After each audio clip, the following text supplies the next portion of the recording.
Los ángeles son seres de luz creados por Dios.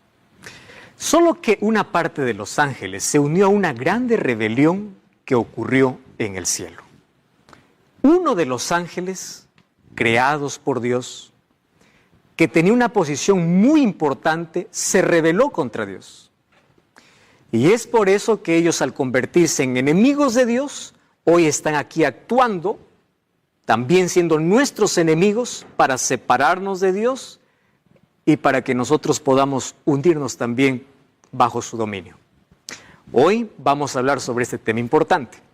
Y para ello, aquí yo coloqué una expresión interesante. La parte de los ángeles lideradas por Satanás se rebeló en el cielo y actúa en el planeta como el peor enemigo en el contexto de una guerra cósmica entre el bien y el mal. Todos nosotros estamos viviendo en un grande conflicto. Y aquí en esta lucha los ángeles tienen una parte importante. ¿De qué manera ellos intervienen? Primero comencemos definiendo qué significa ángel. Para ello hay dos palabras. La primera es en hebreo y la otra es en griego o latín. En hebreo, malak significa mensajero y la palabra ángelos, que significa también mensajero, mensajero de Dios. Hay muchos libros y muchas películas que hablan acerca de quiénes son los ángeles. Especialmente se habla mucho acerca del ángel de la guarda. Incluso hay algún rezo o una oración que se hace al ángel de la guarda. Entre las películas y libros y tradiciones que se hablan acerca de los ángeles, el tema de la angeliología ha despertado un interés en el ser humano. Sin embargo, está mezclada también con mucha fantasía. ¿Quiénes realmente son ellos? Muy bien, los ángeles están mencionados en toda la Biblia.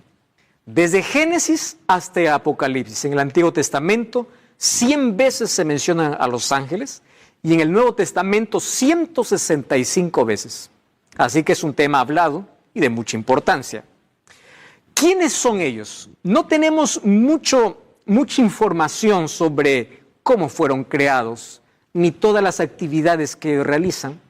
Sin embargo, nosotros podemos saber, por lo que está escrito en la Biblia, que los ángeles tienen personalidad, es decir, tienen intelecto, tienen emociones y tienen voluntad. ¿Vamos a repasar? Vamos a abrir la Biblia. Por ejemplo, los ángeles cantaron en el nacimiento de Jesús. Lucas capítulo 2, versículo 13 y 14, ellos revelaron su emoción, su alegría cantando. Mira lo que dice Lucas capítulo 2, versículo 13.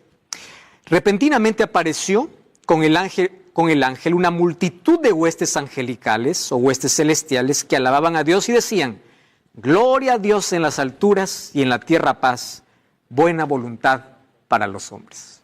Expresan su emoción y dice que ellos cantan. El cielo es un lugar de adoración y los ángeles siempre adoran. En segundo lugar, dice que estos se alegran mucho cuando un pecador se arrepiente. Jesús contó una parábola en el libro de Lucas capítulo 15, en sí son 3 parábolas, pero me llama la atención lo que Jesús dijo en el versículo 10. Dice así: así os digo que hay gozo delante de los ángeles de Dios por un pecador que se arrepiente. Los ángeles también festejan y se alegran cuando hay un pecador arrepentido. Demuestran alegría, ellos cantan. ¿Qué más dice la Biblia acerca de los ángeles? Son seres espirituales que pueden asumir una forma física. Wow, es interesante. Por ejemplo, ahí en el libro de Génesis capítulo 19, cuando los ángeles llegaron para Sodoma y Gomorra, Lot fue para poder decirles que puedan quedar en casa, y después de mucha insistencia dice que ellos fueron y ellos comieron con Lot. Ellos asumen una apariencia humana. Lo mismo pasó también con Abraham. Ellos pueden asumir una forma física. Además, la Biblia describe que los ángeles tienen alas. En algunos casos, como los serafines o querubines, tienen entre 4 y 6 alas. Esto me llama la atención. Por ejemplo, vamos al libro de Isaías, capítulo 6, versículo 2. Isaías 6:2 dice así: por encima de él habían serafines, cada uno tenía 6 alas, con 2 cubrían sus rostros, con 2 cubrían sus pies y con 2 volaban. Qué interesante, esa es la información que tenemos de ellos. Cuando hablamos acerca de los querubines, también dice que tienen 4 alas y ellos están delante de la presencia de Dios. En el libro de Ezequiel, capítulo 1, versículo 6, nos da esta información. Además, los ángeles son seres súper inteligentes y poderosos. Y presta atención a esta información. Solo que ellos no poseen los atributos de Dios. ¿Cuáles son los atributos de Dios? Es decir, ellos no son omniscientes, ellos no son omnipresentes, ¿correcto? Ellos no están en todo lugar. Ellos no son eternos, porque fueron seres creados por Dios. Ellos no poseen los atributos de Dios. Sin embargo, ellos sí son superiores a los seres humanos. Cuando David decía, ¿quién es el hombre para que tengas de él memoria? Dice, lo has hecho un poco menor que los ángeles. Claro, son seres allí superiores, solo que son diferentes de Dios. Ellos no conocen todo, no lo pueden todo, no están en todas partes. Ellos están sujetos al tiempo, al espacio, necesitan moverse de un lado para otro. ¿Qué más dice la Biblia acerca de los ángeles? Los ángeles, como son criaturas, o mejor, seres creados por Dios, ellos no reciben adoración. ¡Wow! ¡Qué importante! Superiores al ser humano, pero ellos no reciben ni veneración, préstame atención, ni adoración. Ni siquiera permite que un ser humano se arrodille. El libro de Apocalipsis capítulo 19, versículo 10 nos hace esta declaración. Dice así, yo me postré a sus pies para adorarle y él me dijo, mira, no lo hagas. Yo soy consiervo tuyo y de tus hermanos que retienen el testimonio de Jesús, adora a Dios. Ellos no reciben adoración. Ellos son seres creados. No sabemos si todos fueron creados a la vez o Dios los creó en diferente tiempo, no tenemos esa información. Y aquí hay un asunto interesante que debemos comprender de los ángeles. Los ángeles no son las almas, esa palabra almas lo voy a colocar entre comillas porque en sí no existe. Las almas de las personas muertas, no es que, una persona murió, ya su alma fue y se convirtió en un angelito. Eso no existe. Tampoco ellos evolucionan de otra vida. No es que los ángeles evolucionaron. Esa es una creencia antibíblica. Los ángeles fueron creados por Dios. Son criaturas de Dios. Y aunque son superiores a los seres humanos, no son iguales a Dios. ¿Correcto? Otra cosa, los ángeles no se casan, no tienen sexo, no mueren. No existen ángeles bebés ni ángeles adolescentes y no hay evidencia que Dios esté creando nuevos ángeles. Esto es interesante. Entonces, los ángeles no se casan, no mueren y no existen ángeles bebés ni adolescentes. ¿Recuerdas cuando Dios creó a Adán? No lo creó bebé, lo creó ya un ser humano. Entonces, los ángeles también son creados de esa manera. Y no es que ellos se reproducen. La reproducción es uno de los dones y regalos que Dios compartió con el ser humano. Ahora, otra cosa que entendemos de los ángeles es que son mensajeros y agentes secretos de Dios. Visitan constantemente nuestro planeta, ¿sí? Vemos en varias veces como un ángel visita el planeta para traer un mensaje a algún profeta o a alguna persona. En la Biblia nosotros encontramos lindas historias hechas por los ángeles. Por ejemplo, en el libro de Hechos capítulo 15, versículo 19, encontramos que cuando el apóstol Pedro fue encarcelado, ¿sabes qué cosa sucedió? Un día un ángel abrió la puerta de la prisión, sacó a Pedro de la prisión y lo puso en libertad. Dios envió ese ángel porque al día siguiente iban a ejecutar a Pedro y Pedro aún no había cumplido su misión. Y Dios envió un ángel para poder sacar allí de la prisión a Pedro. Dios también envió su ángel para poder cerrar la boca de los leones cuando Daniel fue colocado allí en el foso de los leones por causa de su fe. Los ángeles cumplen una labor importante. Y una de las que más me encanta y de lo que más repetimos acerca de los ángeles es que ellos protegen a los seres humanos. Y mucho más aquellos que se entregan a Dios por completo. Lo que dice el libro de Salmos capítulo 34, versículo 7, es una promesa realmente importante.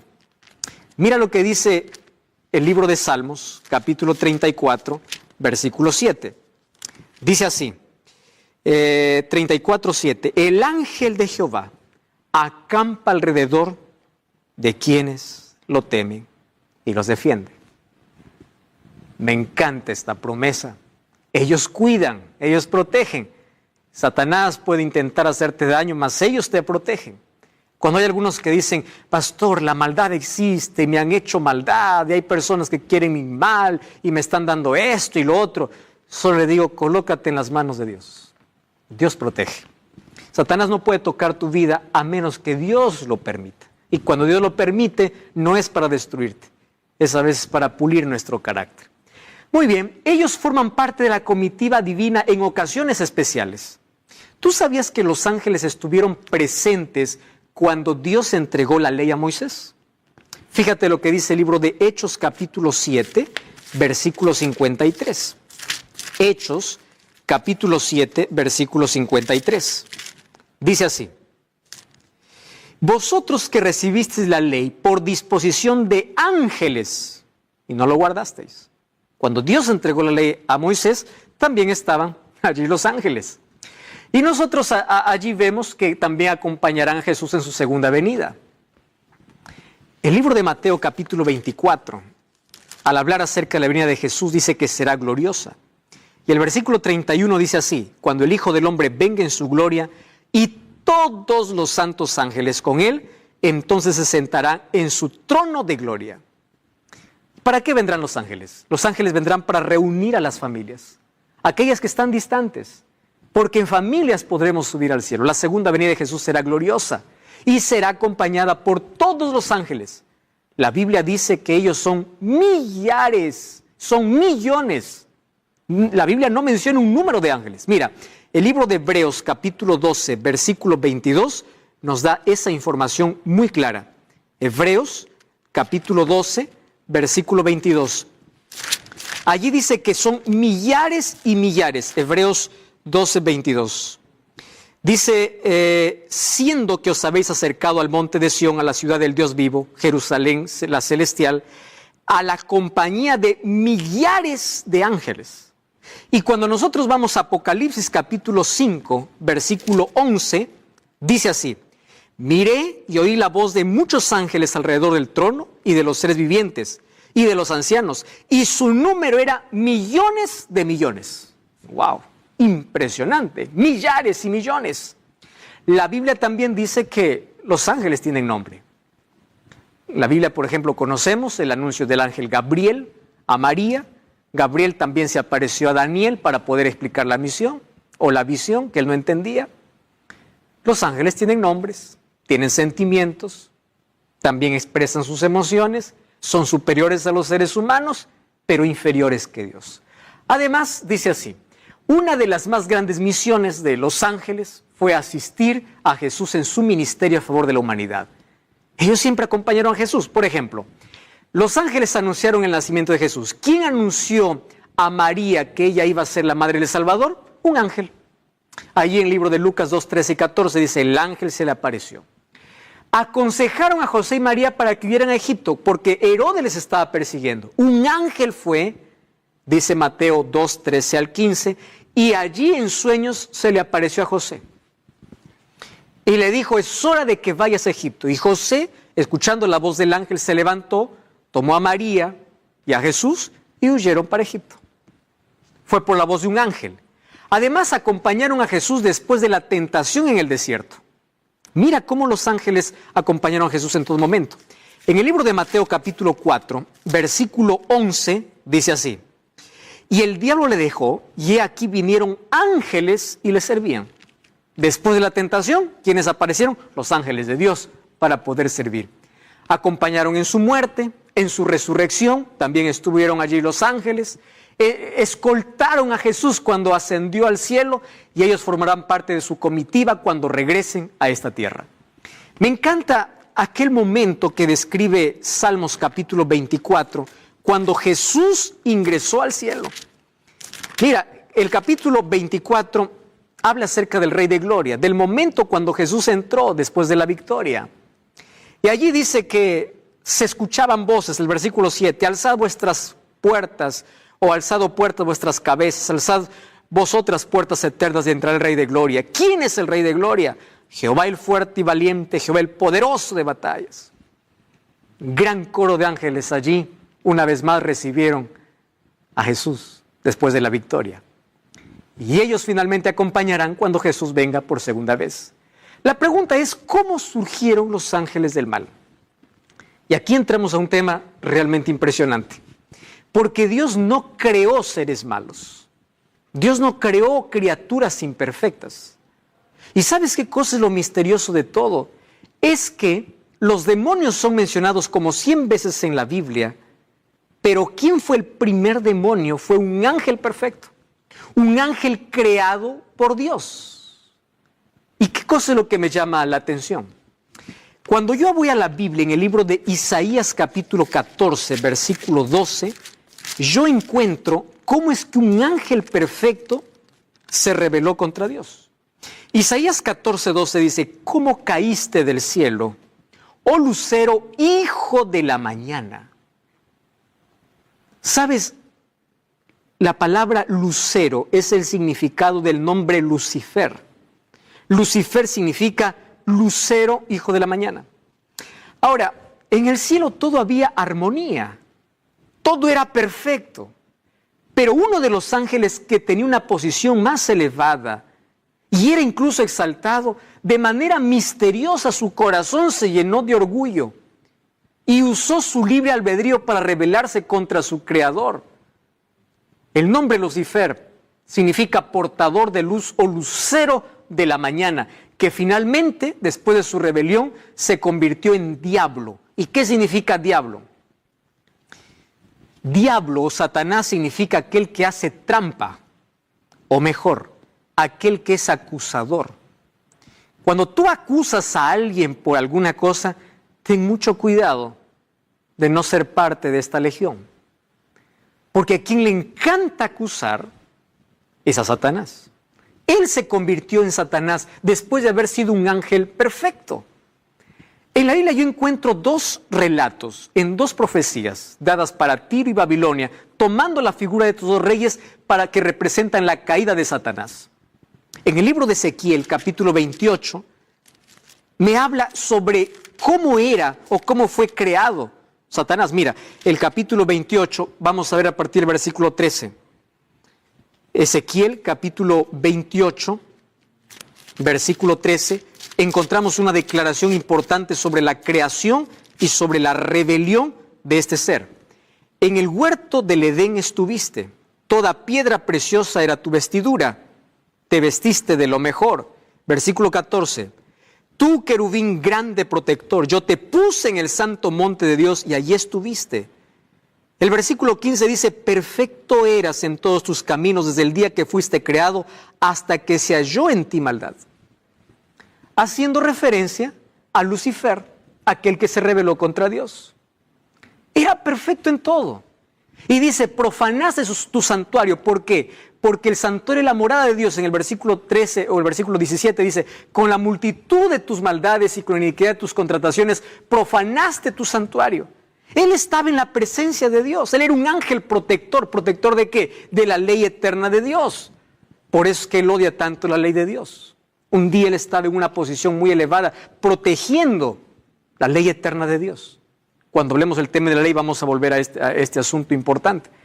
Por eso es que el pecado para su surgimiento es ilógico. Él no estaba satisfecho con lo que era y él quiso tener un estatus superior, es decir, él quiso ser igual a Dios, anhelaba la posición de Dios, pero no el carácter de Dios. Hoy hay muchas personas que cuando dibujan a Satanás, lo hacen allí con cuernos, lo hacen allí con una cola, con uñas grandes, ¿verdad? Ese es el diablo. El diablo no es así. Él fue perfecto. Y aunque el pecado ya deterioró su apariencia, él continúa teniendo la perfección.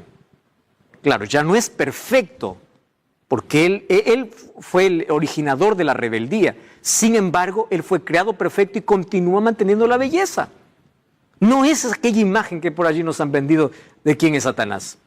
Entonces aquí nosotros podemos decir cómo aparecieron estos demonios, porque un ángel perfecto se rebeló contra Dios. Ahora fíjate, un ser creado no puede ser igual al creador.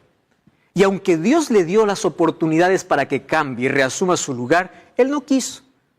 Que Dios nunca actúa, nunca hace un juicio de una manera repentina. Él da oportunidades. Y Él desperdició todas las oportunidades. Por eso hace que las personas hoy puedan desperdiciar todas las oportunidades que Dios les da.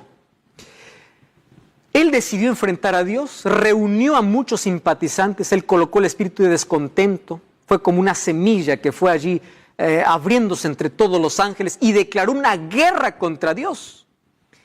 Y allí en el libro de Apocalipsis capítulo 12, versículo 7 hasta el versículo 9, encontramos cómo fue esta guerra en el cielo.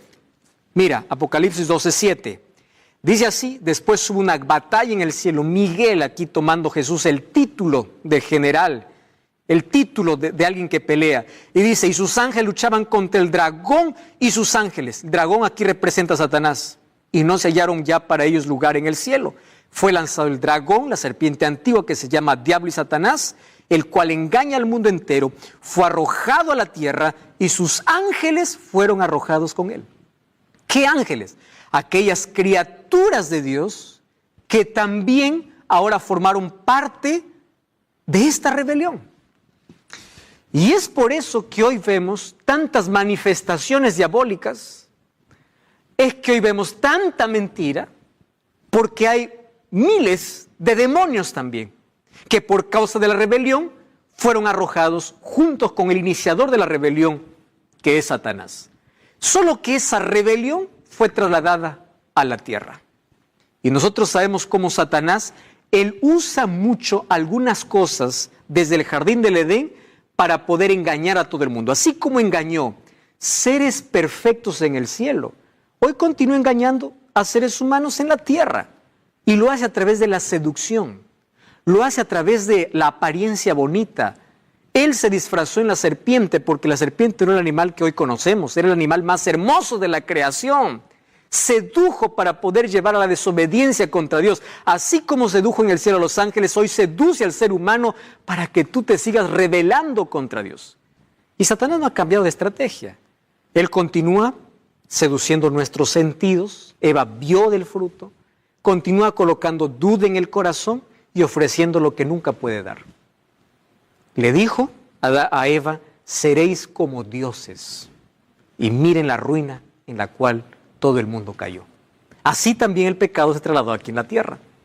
Entonces, el apóstol Pablo, en el libro de Efesios, capítulo 6, versículo 10 en adelante, dice que nosotros aquí estamos viviendo en una guerra espiritual. Y en una guerra, aquel que está desarmado, aquel que no tiene protección, muere fácilmente. ¿Y qué significa muerte en esta guerra espiritual?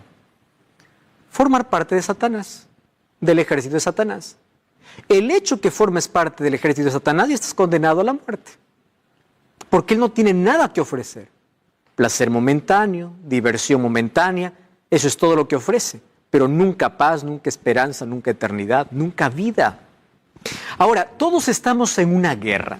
Y él dice así, hermanos, vestíos de la armadura de Dios, porque Dios nos ha provisto de una armadura en esta batalla.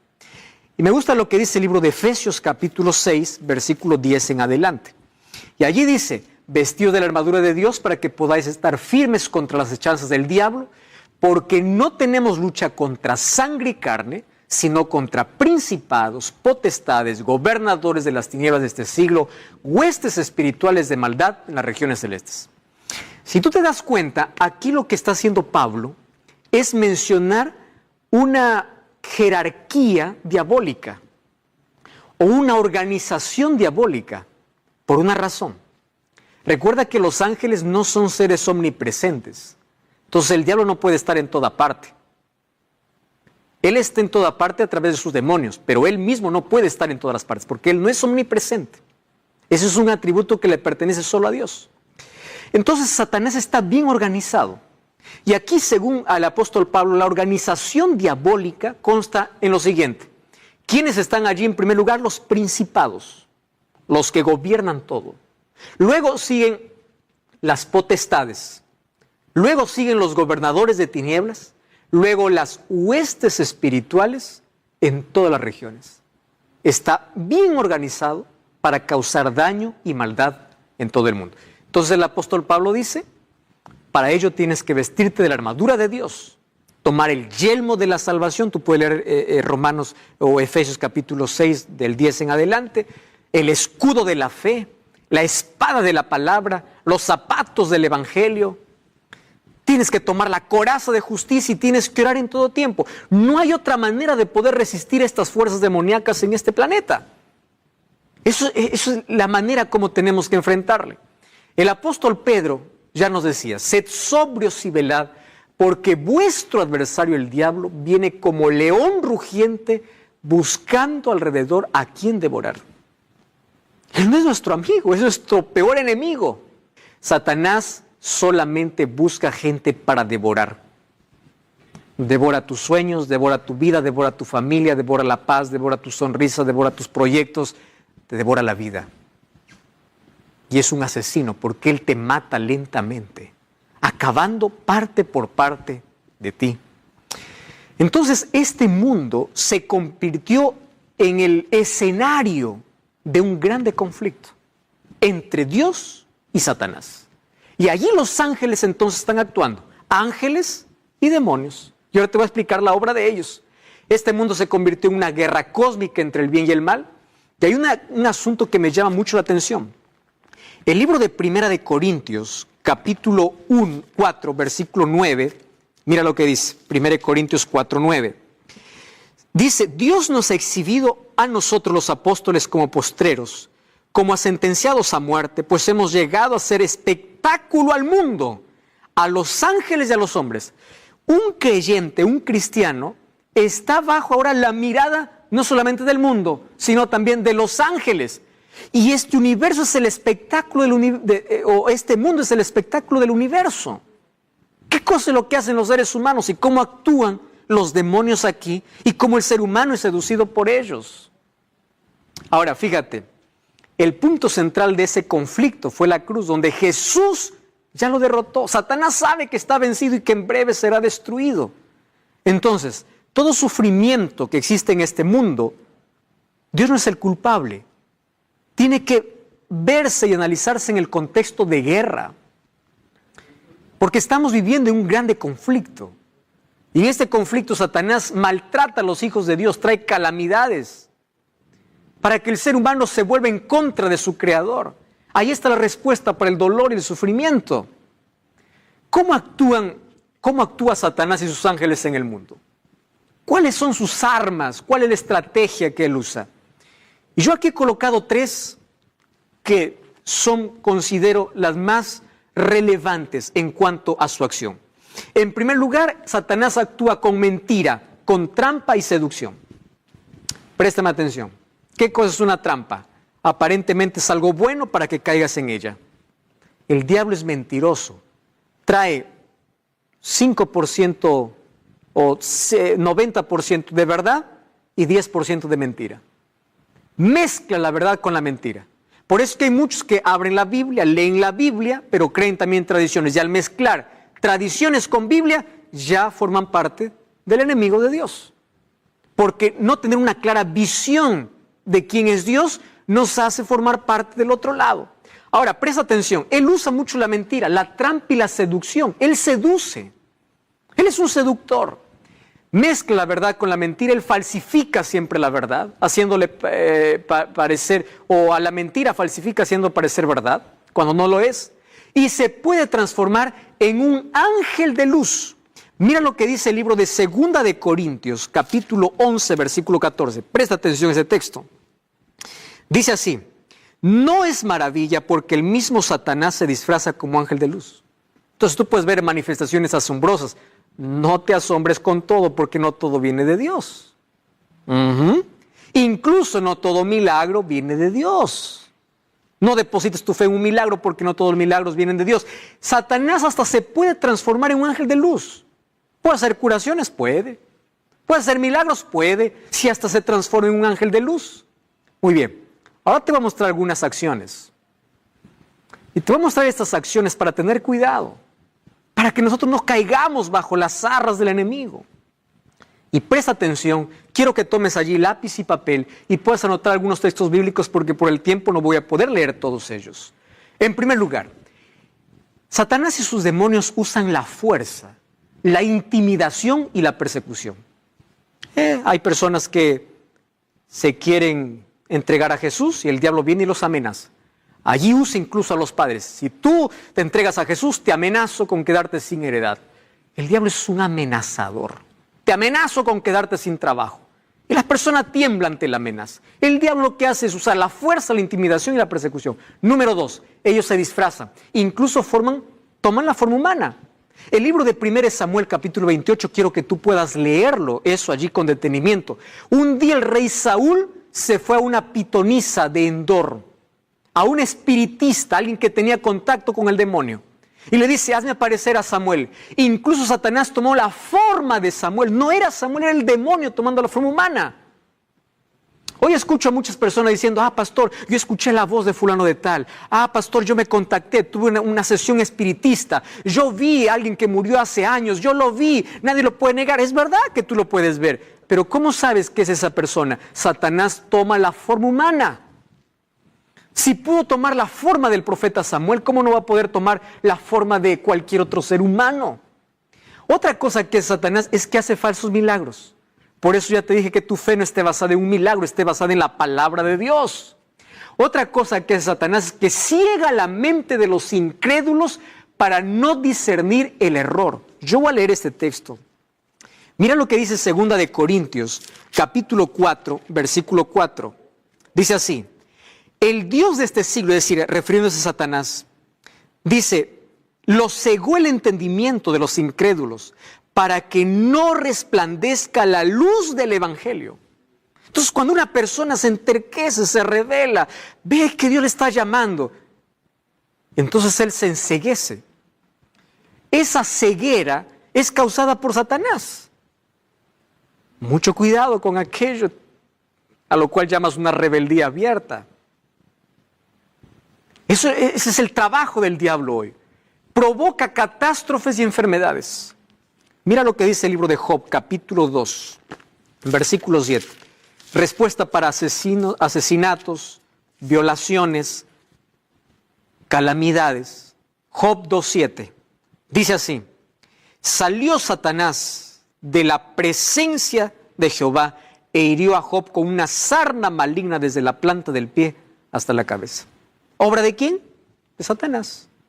¿Y por qué lo hace? Porque quiere torcer la imagen de Dios. Quiere hacerte pensar que Dios es el culpable de todo. Entonces cuando tú dices, ¿dónde está Dios? Dios no existe, porque yo me siento solo. ¿Dónde está Dios en el sufrimiento? Satanás aplaude y dice, ya está dudando de la existencia de Dios. Tú eres la imagen de Dios, provocando Él todas las calamidades. Crean duda de la existencia de Dios. Otra obra de Satanás, acusa a los creyentes de Dios. Mucho cuidado cuando estás acusando, puedes formar parte del ejército de Satanás. Cuando tú acusas a alguien con el dedo por un pecado que está cometiendo, esa es la obra del diablo. Jesús nos enseñó cómo corregir los errores. Con la verdad, con amor, en secreto, con la palabra, con oración. No acusando. Zacarías capítulo 3 dice que Satanás acusó al sumo sacerdote, a un líder, y le dice, este no merece nada. Satanás acusa siempre a los hijos de Dios. Satanás no es omnipresente, por eso es que él no está en todo lugar. Y él manda a sus demonios para que pueda actuar. Él puede seducir a las personas, pero jamás te podrá obligar, porque tú tienes libertad para decidir. Satanás, cuando toma posesión del ser humano, realmente lo esclaviza, lo amarra ante el cigarrillo, ante la droga, ante la pornografía, ante aquellas cosas que le ofrece. Cuando caes en su trampa, te amarra, te esclaviza. Eso es lo que hoy se llama una adicción, pero en el poder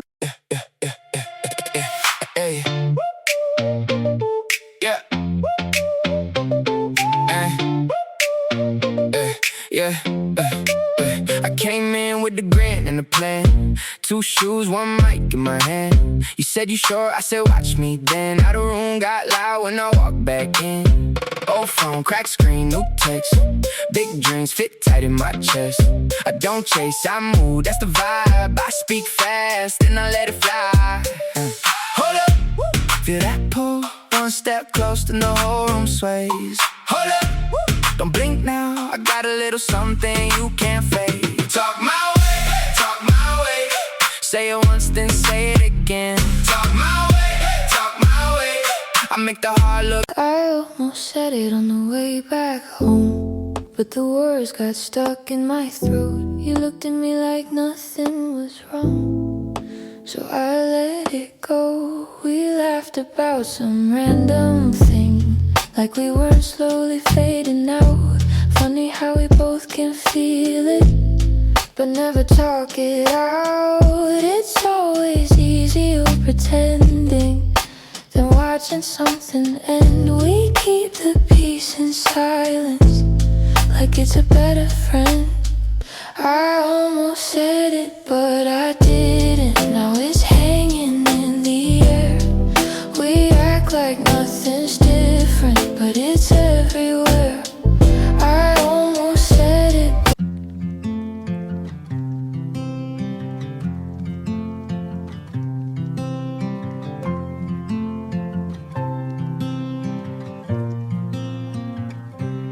They said I'd break in heavy weather, bend too far and lose my shape. Carried storms I couldn't measure, wore the damage on my face. Tried to hide the cracks and fractures, like they made me less than whole.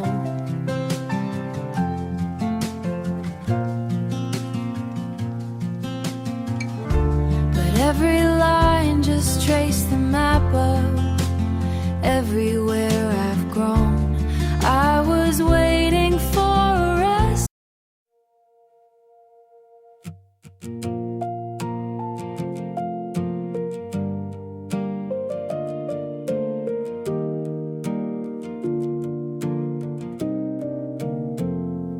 We stopped finishing our sentences, left them hanging in the air.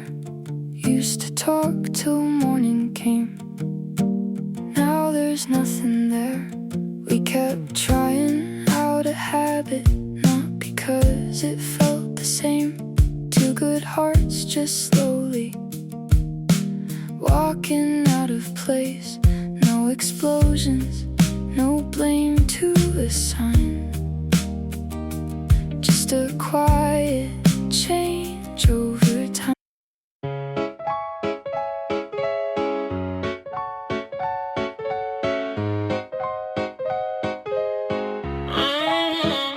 I wake up tired before the day starts. Coffee cold, same loop, restart. Everybody moving like they got a map. I'm just trying not to collapse. Notifications feel like pressure. Even silence got weight now. Smiling just to look better while I'm falling through the crowd. They say you're doing fine, just keep it up. But they don't see what it costs. If this is what it takes to win, I think I'm already lost. I got a burnout halo, glowing under broken sleep.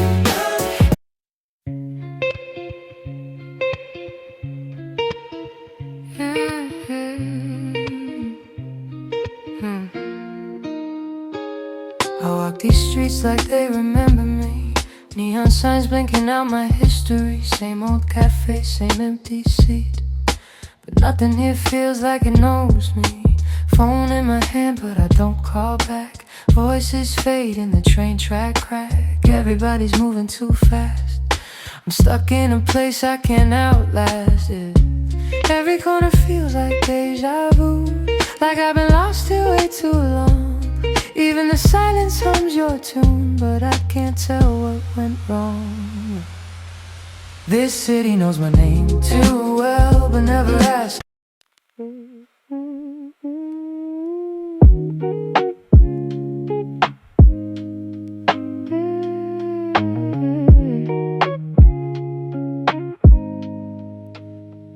I was was broke with a dream in the ballroom. Now I'm paid, but I barely got space to move. Numbers climbing like they got a life of their own. Funny how it feels quieter when you're known. Used to pray for a check just to pay my dues. Now I'm checking my soul, got less to lose. Every dollar got a story I can't erase. Every win got a shadow I gotta face. I bought time, but I sold my nights. Chased the glow, now I miss the light. What's the worth if I lose my name? In the balance sheet again, what's the cost? You want a house with quiet mornings. I want airports and open skies. We talk like we're still alive, but I see it drifting in your eyes. Same love, different direction. Same truth, different design. We hold on out of connection, but we're not on the same line. Nobody's wrong, nobody's lying. Just two hearts not syncing right. We'll have to cover the timing of saying goodbye tonight. We're going in different directions. Your sunrise hits while I'm still awake. Different clocks, same ache. I trace your name on a fogged up screen, like it might close the space between. Late night calls with a fragile line. Your laugh arrives just out of time. We talk like we're in the same room still. Even silence feels too real. Every mile says not enough, but my heart don't count like that. Love flies farther than the miles, through the dark, across the time. Every second draws the line. Back to you, back to you. Even worlds we can't align. I post a pic like I'm alright. Perfect light, perfect fake smile, but my room still feels too quiet. When the screen goes black at night, people say I look so fine, like they know what's on my mind. Double tap, don't read between lines. It's just noise to pass the time. I laugh in stories, not in real life. Feels easier to pretend. If I disappear for a while, would anybody even notice then? I got an offline smile that nobody sees but me. Online I look so alive, but that's not who I really be. I'm scrolling. You still ask me how I slept last night. Still leave tea by the counter light, but something in your voice feels far, even when you're standing right by. We talk about the weather first, like we forgot how hearts converse. Every word is soft and careful, like we're scared to make it worse. No fight, no storm, no breaking glass, just silence growing thick so fast. Two people learning how to stay while slowly drifting away. We're quietly falling apart. No thunder, no visible scars, just love turning into habit. And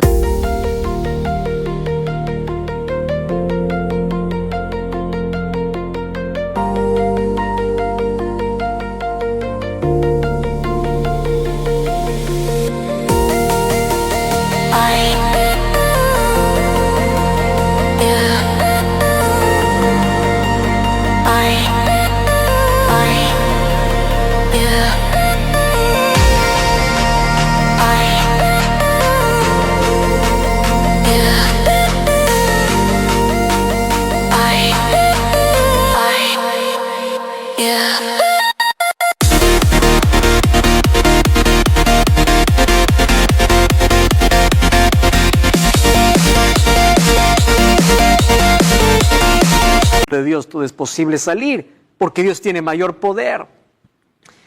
Cuando toma posesión de la mente y el cuerpo de quienes le permiten, Satanás puede tomar una posesión Y hay muchas personas que tienen posesión demoníaca.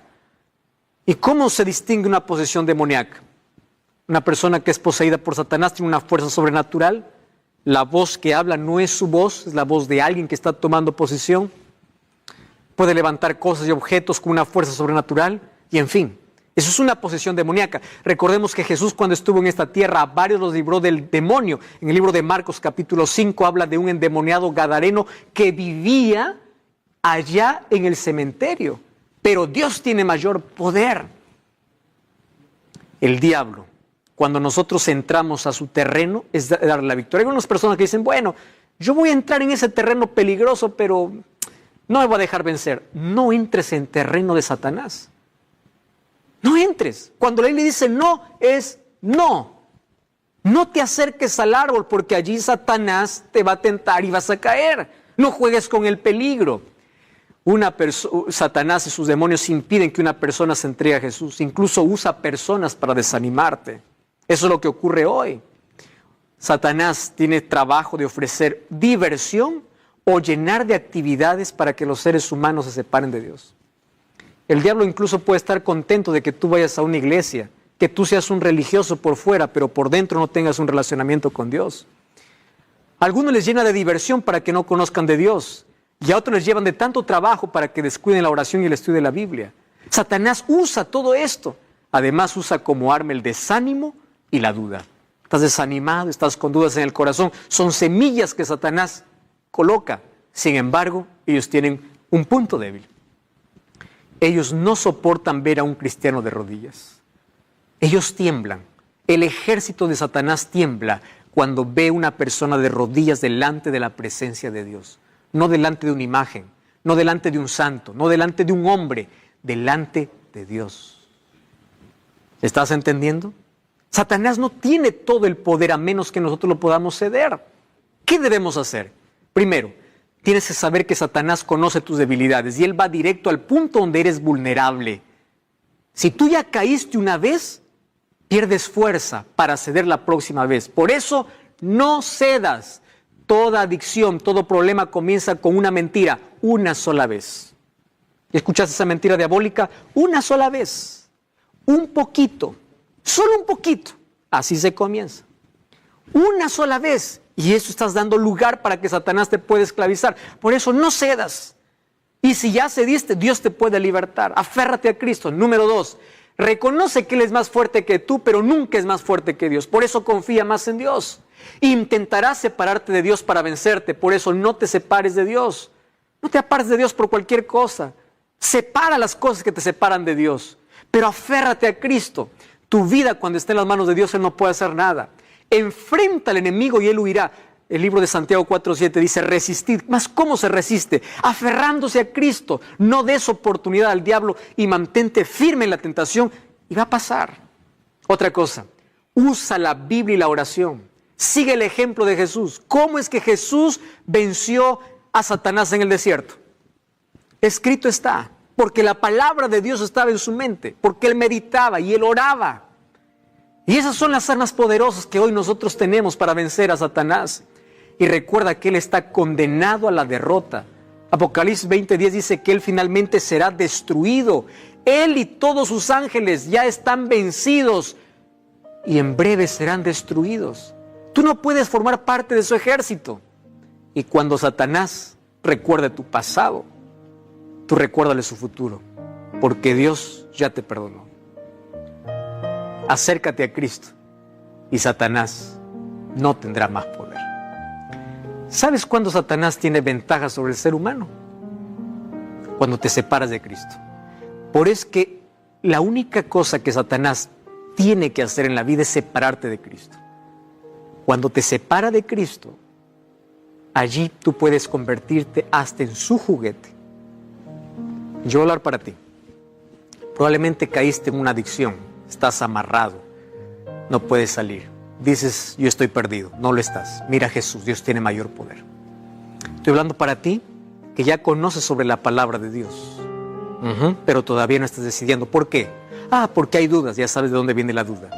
¿Por qué estás postergando? Porque el jefe me dijo, porque mis padres me dicen, porque los vecinos me dicen, porque los amigos me dicen. Ya sabes que Satanás usa como instrumentos a seres humanos. Y estoy hablando para alguien que está muy herido. Herido y se alejó de Dios porque alguien le hirió, alguien le ofendió, alguien le acusó. En lugar de ayudarle, le hundió. Quiero que mires a esa persona como un instrumento del diablo, porque lo único que hace es Satanás. Entonces levántate, vuelve a Dios. No te separes de Dios por cualquier cosa, por cualquier persona. Satanás está vencido. Tú no puedes entrar en su lugar. Él no puede obligarte a menos que tú le permitas. No cedas. Y si ya has cedido, levántate en el nombre de Dios. Aférrate a Cristo. Él ya está vencido. ¿Y sabes cuál es el final que le queda a Satanás y todos sus ángeles? Mira lo que dice el libro de Malaquías, capítulo 4, versículo 1. Dice así: viene un día ardiente como un horno. Los soberbios y los que hacen maldad serán como estopa.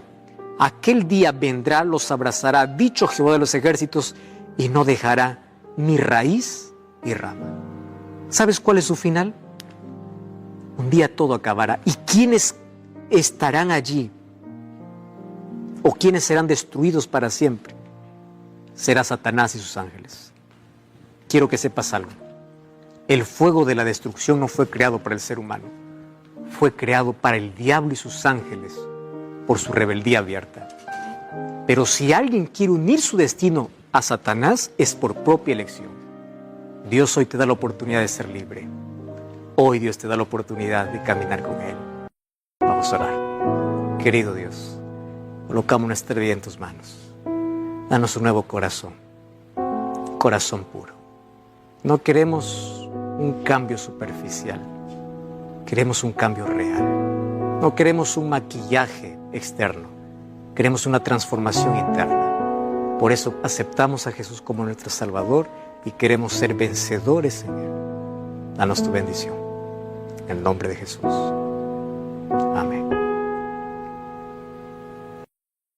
Tú sabes que los seres humanos somos muy curiosos en algunos aspectos. Las mayores heridas que tenemos en la vida son las mejores lecciones por el cual aprendemos cosas que jamás hubiésemos aprendido cuando todo va bien. Por eso aquí va una frase para ti.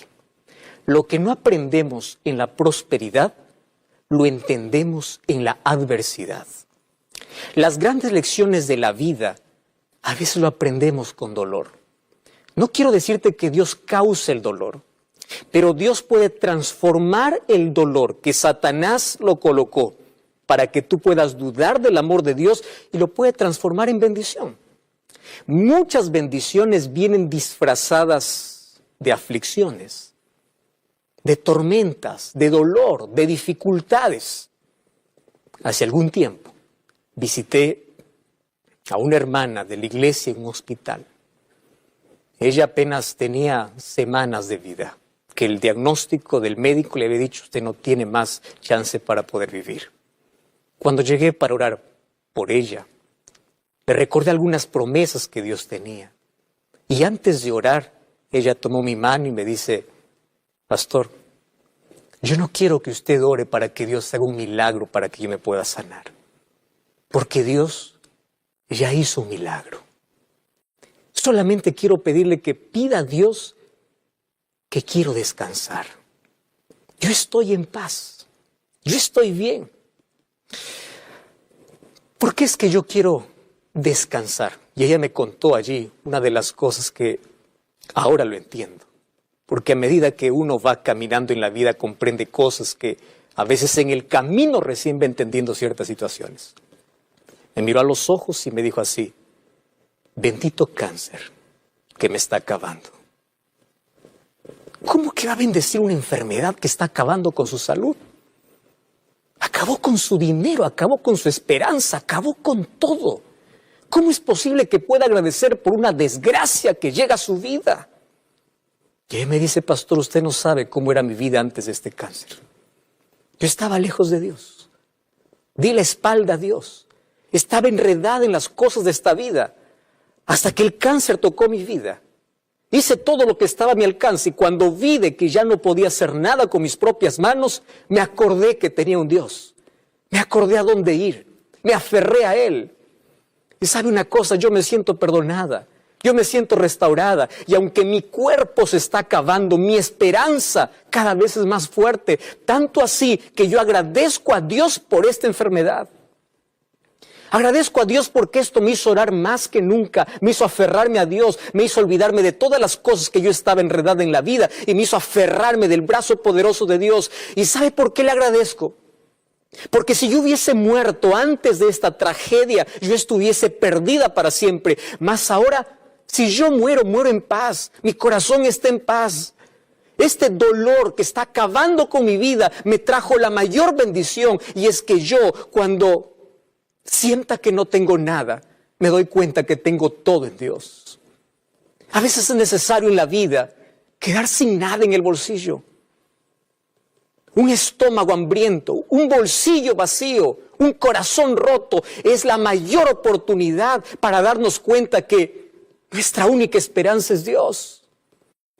Porque cuando todo va bien en la vida, el ser humano se olvida de lo más importante, descuida lo más esencial, se olvida de Dios, da la espalda a Dios, hasta que se siente frágil, hasta que se quiebra, hasta que no sabe más qué hacer, hasta que sabe que una enfermedad le está acabando la vida. Cuando se queda sin nada, se da cuenta que todo lo puede encontrar en Dios.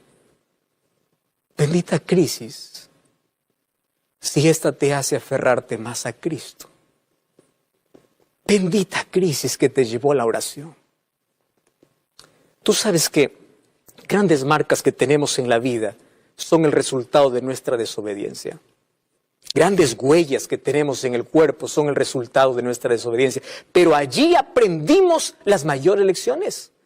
Ahí aprendimos. Nabucodonosor comprendió que Dios lo quería salvar y lo amaba, no cuando estaba sentado en un sillón en el palacio, lo entendió cuando estaba con las bestias del campo, cuando lo perdió todo, cuando no le quedó nada. Entonces, cuando te quedas a veces sin nada en la vida, descubres que todo lo puedes encontrar en Dios.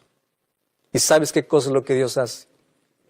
A veces las crisis son el megáfono de Dios, el micrófono de Dios para decirte yo te amo. Porque lo que no aprendemos en la prosperidad lo aprendemos en la adversidad. Y ahí aparece Dios para curar nuestras heridas, para levantarnos del polvo, para decirnos que hay esperanza, para hacernos ver un futuro diferente. Y ahí aparece Dios para hacer el mayor milagro en la vida. El mayor milagro es colocar paz en tu corazón en medio de la tormenta, colocar tranquilidad en una noche de preocupación. En la miseria, en la pobreza, cuando no sepas qué hacer, puedes dormir tranquilo porque sabes que descansas en los brazos de Dios y Dios puede transformar tu miserable vida, una vida destruida por el pecado, para una vida construida para el reino de los cielos. El mayor milagro es un corazón transformado. Y la Biblia me cuenta una historia extraordinaria de cómo Dios transformó una crisis en bendición. Hechos capítulo 16. Pablo y Silas un día llegaron a Filipos. Iban para orar. Se les apareció una muchachita, una señorita que tenía el espíritu de adivinación. Pablo se dio cuenta de que ella estaba poseída. En el nombre del Señor Jesucristo sacó ese demonio. Y cuando ella se vio libre, ya no podía más adivinar. ¿Y qué resultó? Que esta señorita trabajaba para sus patrones, para sus amos. A ellos no vieron con buenos ojos este asunto, porque dijeron, ¿y ahora con qué vamos a ganar? ¿Hasta dónde llega la ambición humana? Donde el dinero es más importante que la libertad de una persona. ¿Hasta dónde puede llegar el egoísmo? Donde las cosas son más importantes que las personas. Donde el lucro, donde la ganancia puede ser más importante que una persona libertada, que una persona libre. Porque el ser humano se acostumbró a amar las cosas y despreciar a las personas. Hoy el ser humano ama más a las cosas que a las personas. Le presta más atención a las cosas que a las personas. Y estos amos arrastraron a Pablo y Silas. Lo llevaron hasta la plaza, los acusaron y los llevaron a la cárcel. Y cuando los llevaron a la cárcel, dice el capítulo 16 de Hechos, el versículo 22, se agolpó contra ellos el pueblo. Y los magistrados los rasgaron la ropa, le ordenaron que los azoten con varas. Y después de haberlos azotado mucho, lo echaron en la cárcel. El carcelero lo metió en el calabozo, los aseguró con los pies en el cepo, pero a medianoche, orando, Pablo y Silas cantaban himnos a Dios y los presos escuchaban. Entonces sobrevino un gran terremoto de tal manera que los cimientos de la cárcel se sacudían. Al instante se abrieron todas las puertas, las cadenas de todos se soltaron. Despertando el carcelero, viendo abiertas las puertas de la cárcel, sacó la espada y se iba a matar, pensando que los presos habían huido. Y Pablo clamó a gran voz diciendo: no te hagas ningún mal, todos estamos aquí. Él, pidiendo luz, se precipitó adentro y temblando se postró a los pies de Pablo y Silas y les dijo: señores, ¿qué debo hacer para ser salvo? Ellos le dijeron: cree en el Señor Jesucristo y serás salvo tú y tu casa. Esta es una historia extraordinaria. Pablo y Silas llegan a la cárcel tratados injustamente. Ellos no merecen estar allí, ellos no son delincuentes, ellos son inocentes. ¿Y qué haces tú cuando la injusticia llega a tu vida? La primera pregunta que el ser humano se hace es: ¿dónde está Dios? Si yo estoy haciendo las cosas de bien, si yo soy bueno, si yo estoy haciendo la voluntad de Dios, ¿dónde está Dios? ¿Por qué me desampara? Y el ser humano ahí tienes dos opciones: o reclamar o seguir adorando. Job, en medio del dolor, continuaba adorando. Su carne estaba cayendo, pero su fe continuaba viva. Él estaba muriendo, pero su esperanza estaba en que su Redentor vive y que un día, aunque su cuerpo se convierte en polvo, Dios lo levantará. Porque es posible cantar en medio de la tempestad. Es posible tener las espaldas sangrando y tú continuar cantando. Porque la música de tus labios no va a depender de la fortaleza que tienes, va a depender de la esperanza que hay en tu corazón. Entonces no me digas que la mayor riqueza es tener dinero en el bolsillo, es tener el corazón lleno de paz, es tener seguridad, es tener esperanza, es saber que aunque mis espaldas están sangrando, con mis labios continúo cantando. Eso tú no lo vas a comprender a menos que experimentes lo que significa Dios en la vida. Ese es un milagro. ¿Y qué cosa hicieron ellos ahí en la cárcel? Comenzaron a cantar en lugar de reclamar, en lugar de preguntar. Pablo y Silas no tenían todas las respuestas, y aunque no tenían todas las respuestas, continuaban sirviendo y adorando al mismo Dios, porque en las crisis se revela lo que hay en el corazón. Y la riqueza que tenía en el corazón es que ellos no se desesperaban, ellos tenían paz, y todos los presos lo oían. Y ahí aparece un milagro, sí, mientras ellos cantan y ellos oran. Ellos dijeron: no vamos a desgastar nuestro tiempo reclamando, cuestionando, diciendo qué pasó. Vamos a seguir adorando a Dios. Un terremoto llegó a la ciudad. Y en ese terremoto estaba el Dios al cual ellos cantaban. Y tú puedes decir: ¿cómo es posible que Dios pueda llegar para abrir las puertas en un terremoto? ¿No era más fácil para Dios enviar su ángel? Dejar que todos puedan caer al suelo y que pueda abrir las puertas, pueda caer las cadenas y pueda sacar a sus hijos y ponerlos en libertad. ¿No era más fácil hacer eso? Sí, pero Dios no actúa de la manera como nosotros pensamos. Dios no aparece como nosotros queremos. A veces aparece después de otra tragedia. A veces parece que aparece después de que las cosas se complican. Dios apareció para Moisés cuando el pueblo no sabía qué hacer. Los egipcios estaban persiguiendo, el mar estaba delante, ellos se vieron muertos. Allí apareció Dios para abrir las aguas, porque un milagro acontece siempre después de un grande problema. Y aquí estaba el problema hecho, y aparece Dios, pero no aparece en silencio. ¿Por qué razón? Porque el mayor milagro que Dios iba a hacer no era sacar a sus hijos de la cárcel. El mayor milagro que Dios iba a hacer era sacar a un corazón preso en el pecado, que era el corazón del carcelero. Era poner en libertad a alguien que estaba muriendo en su miseria. Eso era el mayor milagro. Imagínate, las puertas se abren y allí se despierta el carcelero. Quiero que imagines la escena por un momento. Él pensó: ¿y ahora qué va a hacer de mí? ¿Cómo voy a responder? Y ahí está la solución humana. ¿Qué hace el ser humano cuando no sabe qué hacer? Piensa que la solución a sus problemas es quitarse la vida. Piensa que cuando llega un capítulo final, allí acabó todo. Piensa que la solución está en un precipicio. Piensa que la solución está en la droga, está en el alcohol, está en el sexo, está en el placer. Y el ser humano busca soluciones, y cuando no las encuentra, coloca la espada sobre su vida. Este carcelero colocó la espada porque quería matarse. Y yo me pregunto, ¿por qué te quieres matar? Tú sigues teniendo familia. ¿Qué cosa es lo que te sucede? Claro, él se quería matar por una sencilla razón. Porque él perdió lo más importante para su vida. Préstame atención a lo que te voy a decir ahora. ¿Qué es lo más importante que tú tienes en la vida? Si lo más importante que tú tienes es el trabajo, cuando pierdes el trabajo, vas a querer morir.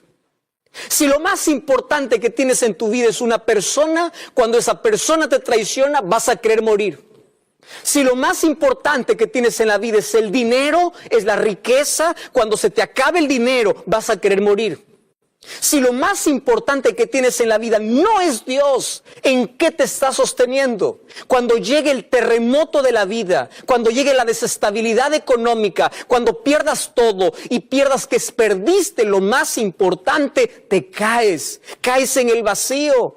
Pero si lo más importante en tu vida es Dios, puede caer todo, puedes quedarte sin dinero, puedes perder todas las personas, todo el mundo te puede dar la espalda, pueden robarte todo, pueden quitarte todo, pero tendrás todo en el corazón, tendrás esperanza, tendrás fe. Dios te guiará, Dios te iluminará, Dios te sostendrá, Dios te llevará por mejores caminos. ¿Qué es lo más importante? Dime qué es lo más importante que hay en tu corazón. ¿Sobre qué estás sosteniendo tu vida? Si Jesús no es lo más importante, te vas a caer, te vas a quebrar. Por eso el primer mandamiento de la ley de Dios es: no tendrás otros dioses delante de mí. No porque Dios sienta celos de un ídolo de metal, no porque Dios sienta celos de un yeso, no porque Dios sienta celos de que tu pasión más que Él pueda ser una cosa material, no, sino porque esos ídolos te van a abandonar, ellos no pueden sostenerte, y cuando todo lo pierdas, donde has puesto tu confianza, quedas en el vacío, te caes, y el dolor es tan grande, piensas que nadie más entiende. Y lo que vas a querer es quitarte la vida, es desaparecer, es sentir que la tierra se abre, es drogarte, es adormecer el dolor. Y cuando no puedas arrancar el dolor, cuando solamente tú puedas ver cómo tu corazón sangra y te colocas una máscara para que nadie más pueda ver tu dolor. Y cuando ya se pueda hacer insoportable, te darás cuenta que has llegado al filo. Pero ahí aparece Dios. Eso me encanta de Dios. Aparece cuando crees que llegaste al capítulo final para decirte, no es un punto final, es apenas una coma. No es la última página. Yo puedo reconstruir. Yo puedo hacer todo de nuevo. Estoy hablando para un famoso, para una persona adinerada, para una persona que tiene todo lo que quiere en la vida, pero no tiene paz. ¿Viste el colchón que te compraste? ¿Viste el carro de último modelo, el carro del año que tienes? ¿Viste todo lo que tienes y te sientes vacío? ¿Viste una inmensa cama pero no puedes dormir? ¿Viste que tienes tanto dinero en el bolsillo pero tienes la vida vacía? Porque lo más importante, donde has colocado tu esperanza, te va a abandonar, te va a dejar. Por eso Dios te dice, déjame ser tu Dios. Yo quiero ser lo más importante. Busca primero el reino de Dios. Y ahí está el carcelero queriendo matarse. Aparece Pablo y Silas y dice, no lo hagas. Ahí estaba el milagro que Dios quería hacer. No solo era libertar a sus hijos, era libertar a un hombre que quería morir. No lo hagas, estamos todos aquí. ¿Tú ya escuchaste alguna vez en algún noticiero que un día las cárceles se abrieron y ningún preso salió? Ese es otro milagro. Todos estaban allí, todos. Y allí este carcelero hace la pregunta más importante que tú, Elizabeth, tienes que hacer. Tú, Miriam, tú, María, tú, Maribel, tú, José Luis, tú, Jorge. Tú tienes que hacer esta pregunta: ¿qué debo hacer para ser salvo? Esa es la pregunta más importante de la vida. Porque si al final de la vida terminas perdido, de nada sirvió tu corta existencia. ¿Qué debo hacer para ser salvo? Y la respuesta de Pablo y Silas fue al punto, fue clara, fue precisa. Cree en el Señor Jesucristo y serás salvo tú y tu casa. Ahora te pregunto, ¿tú crees?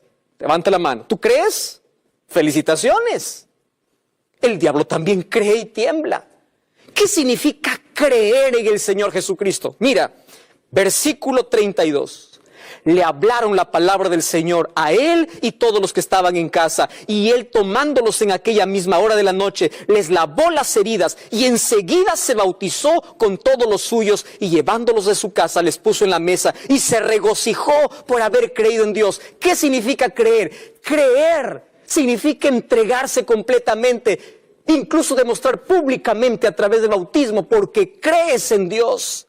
No es un conocimiento solo cognitivo, es actitudinal, es total. En Hechos capítulo 2, versículo 37, cuando le preguntaron a Pedro, ¿qué debemos hacer? Él les dijo, arrepiéntanse y bautícense. Pablo hizo la misma pregunta a Jesús, ¿qué es lo que debo hacer? Y si tú me preguntas, ¿qué cosa es lo que tienes que hacer para ser salvo? Cree, pero entrégate. Vive, aférrate, haz de Jesús lo más importante de la vida.